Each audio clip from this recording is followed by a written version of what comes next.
I am Sandhya. Welcome back to my channel.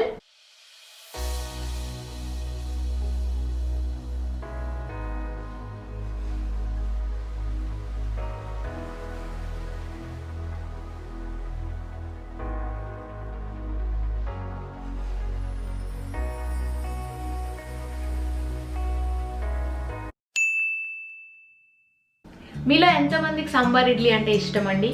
చాలా మందికి ఇష్టం ఉంటుంది కదా. ఈవెన్ మాకు కూడా చాలా ఇష్టం. సాఫ్ట్గా ఉన్న ఇడ్లీకి మంచి సాంబార్తో తింటే చాలా బాగుంటుంది. ఆ కాంబోనే చాలా మందికి ఇష్టం ఉంటుంది. సో అలా సాఫ్ట్గా ఇడ్లీ రావాలి అంటే మనం ప్రిపేర్ చేసే బ్యాటర్లో ఉంటుంది. సో ఈరోజు నేను మీ అందరికీ ఇడ్లీ బ్యాటర్ ప్రిపరేషన్ చూపించబోతున్నాను. ఎందుకంటే నేను ఇంతకుముందు ఎప్పుడు ఇడ్లీలు చేసినా సరే నాకు కొంచెం హార్డ్గా వచ్చేవి, బ్యాటర్ సరిగా ఫర్మెంట్ అయ్యేది కాదు. సో ఈ మధ్యనే నేను మా మమ్మీ దగ్గర నుంచి తను ఫాలో అయ్యే ప్రొసీజర్ తీసుకున్నాను.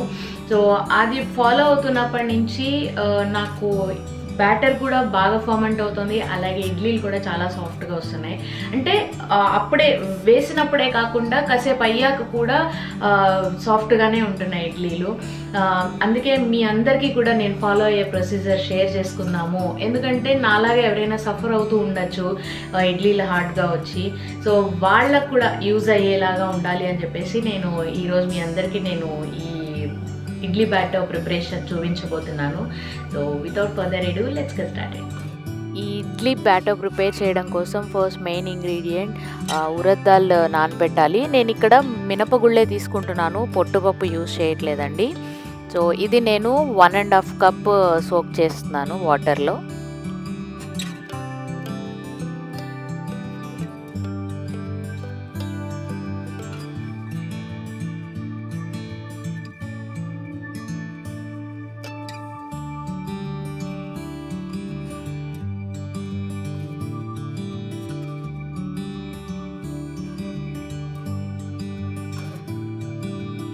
ఇది నేను ఒక 3 టైమ్స్ వాష్ చేశానండి. మొత్తం దానికి ఉన్న వైట్ కలర్లో ఒక ఇది ఉంటుంది కదా పిండిలాగా, అదంతా పోయే వరకు నేను వాష్ చేశాను ఒక 3 టైమ్స్. సో ఇప్పుడు నార్మల్గానే వాటర్ పోసి సోక్ చేసుకోవాలి. మినపగుళ్ళు మునిగే వరకు వాటర్ పోసుకొని మూత పెట్టి 5 అవర్స్ నానబెట్టాలండి.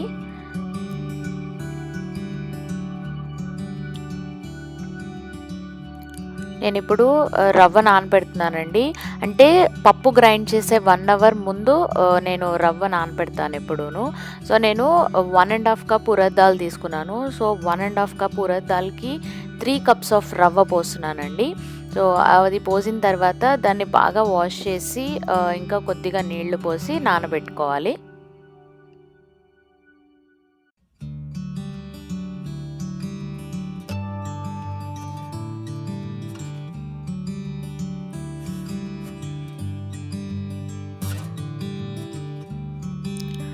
బాగా వాష్ చేసిన తర్వాత ఇప్పుడు కొద్దిగా ఇందులో వాటర్ పోసి, అంటే రవ్వ మునిగే వరకు వాటర్ పోసి నానబెట్టుకోవాలి. గంట సేపు నానాలి రవ్వ.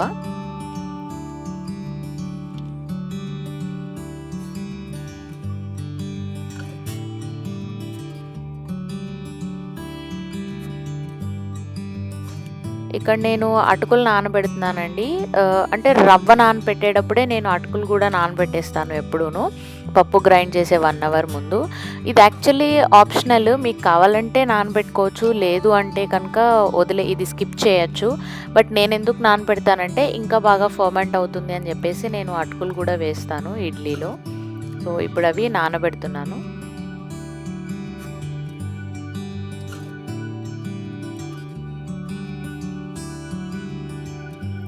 5 అవర్స్ అయిపోయిందండి. పప్పు అంతా కూడా బాగా నానింది. సో ఇప్పుడు నేను దీన్ని మిక్సీలో వేసే గ్రైండ్ చేస్తున్నాను. ఎందుకంటే అందరి దగ్గర మిక్సీ అవైలబుల్గా ఉంటుంది. సో మిక్సీలోనే నేను గ్రైండ్ చేసి చూపిస్తున్నాను. మిక్సీలో అంత పప్పు అంటే సగం పప్పు వేసి అటుకులు కూడా వేసిన తర్వాత ఒక 2.5 వాటర్ పోయాలండి. అదే వెట్ గ్రైండర్లో గ్రైండ్ చేస్తుంటే కనుక మీరు ఒక 2 కప్స్ ఆఫ్ వాటర్ పోస్తే, అంటే మీరు ఏ కప్పుతో అయితే పప్పు తీసుకున్నారో సేమ్ అదే కప్పుతో వెట్ గ్రైండర్ వాళ్ళు 2 కప్స్ యూస్ చేస్తే సరిపోతుంది. అదే మిక్సీలో గ్రైండ్ చేస్తుంటే 2.5 కప్స్ వాటర్ పోసి గ్రైండ్ చేసుకోవాలి.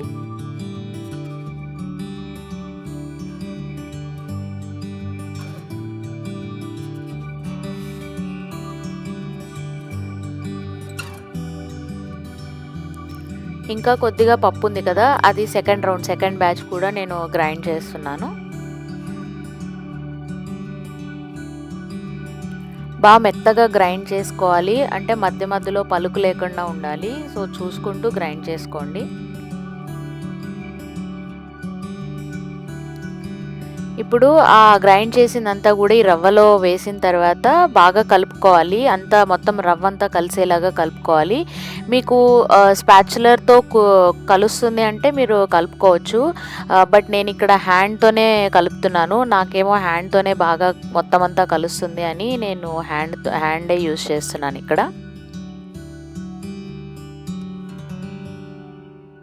ఇది ఇప్పుడు మూత పెట్టేసి 8 అవర్స్ అలాగే ఉంచేయాలి. యూజ్ చేయకూడదు 8 అవర్స్ వరకు, ఎందుకంటే పిండి బాగా ఫర్మెంట్ అవ్వాలి. సో దానికోసం నేను ఓవెన్లో పెడుతున్నాను. ఎందుకంటే మాకు బయట చల్లగా ఉంటుంది, పొంగదు పిండి. అందుకే ఓవెన్లో పెట్టి ఆ ఓవెన్ లైట్ ఉంటుంది కదా, అది ఆన్ చేస్తే ఆ వేడికి బాగా పొంగుతుంది పిండి. చూడండి 8 అవర్స్ వదిలేయడం వల్ల పిండి బాగా పొంగింది. ఆ ఎడ్జ్ వరకు వచ్చేసింది పిండి అంతా కూడా. సో దీన్ని నేను ఇప్పుడు ఒక సెపరేట్ బౌల్లోకి తీసుకుంటున్నాను ఇడ్లీలు వేయడం కోసం. ఈ సెపరేట్గా తీసుకుంటున్నాను కదా, ఇందులో ఉప్పు కలపాలి. పిండి మొత్తంలో ఉప్పు కలపకూడదండి, ఎందుకంటే పుల్లగా అయిపోతుంది ఉప్పు పిండి మొత్తంలో కలిపేస్తే. సో మనకి ఎప్పటికప్పుడు ఎంత కావాలో అంతే తీసుకుని అందులో ఉప్పు కలుపుకొని వేసుకోండి ఇడ్లీలు. సో దట్ మనకి పిండి 3 days అయినా కూడా ఫ్రెష్గా ఉంటుంది, పుల్ల వాసన రాదు, పులుపెక్కకుండా ఉంటుంది పిండి అంతా కూడా. ఇప్పుడు ఇడ్లీ ప్లేట్స్కి కొద్దిగా ఆయిల్ గ్రీస్ చేసుకుని ఇడ్లీ పిండి కొద్దిగా వేసుకుని కుక్కర్లో పెట్టేసుకోవచ్చు.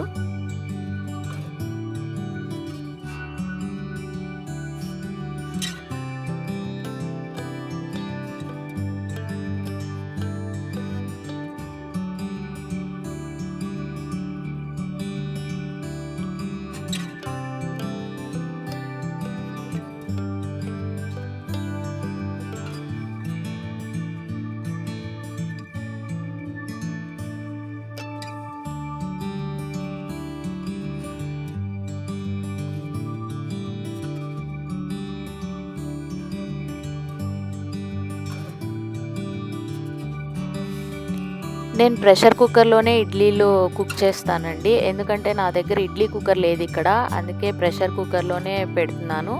సో ఇందులో పెట్టి మూత పెట్టేసి విజిల్ పెట్టకుండా బాయిల్ చేయాలండి. లో ఫ్లేమ్లో ఒక 10 to 15 minutes వరకు బాయిల్ చేయాలి, విజిల్ పెట్టకూడదు.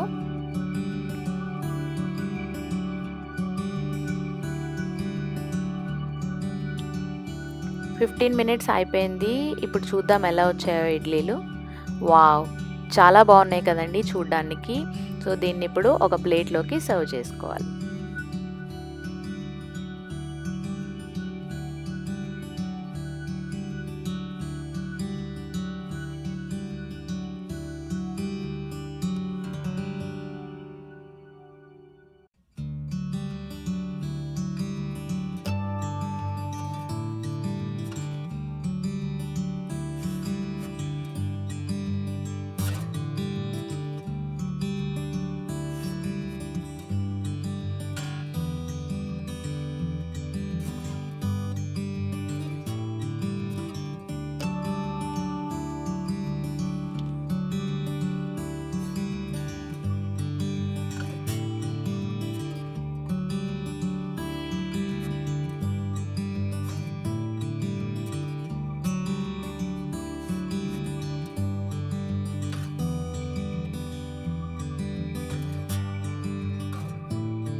హే guys, so that's all for today's video. మీ అందరికీ కూడా మీరు ఎప్పుడు ఇడ్లీలు చేసినా సరే గట్టిగా వస్తున్నాయా, బ్యాటర్ సరిగా ఫర్మెంట్ అవ్వట్లేదా, అస్సలు టెన్షన్ పడకండి. నేను ఇప్పుడు చూపించిన ప్రొసీజర్ కనుక ఫాలో అయితే మీకు డెఫినెట్గా బాగా వస్తాయి ఇడ్లీలు. ట్రస్ట్ మీ గైస్, నేను పర్సనల్లీ ఈ ప్రొసీజర్ ఫాలో అవుతున్నాను, నాకు బాగా వస్తున్నాయి ఇడ్లీలు. సో మీరు కూడా ఈ ప్రొసీజర్ ట్రై చేసి మీకు ఎలా వచ్చాయో నాకు కింద కామెంట్ సెక్షన్లో కామెంట్ చేసి చెప్పండి. మీకు కనుక ఈ వీడియో నచ్చితే give it a big thumbs up and please share and subscribe to my channel and press the bell icon for my latest videos and updates. Thank you all once again. See you all in next video. Bye bye.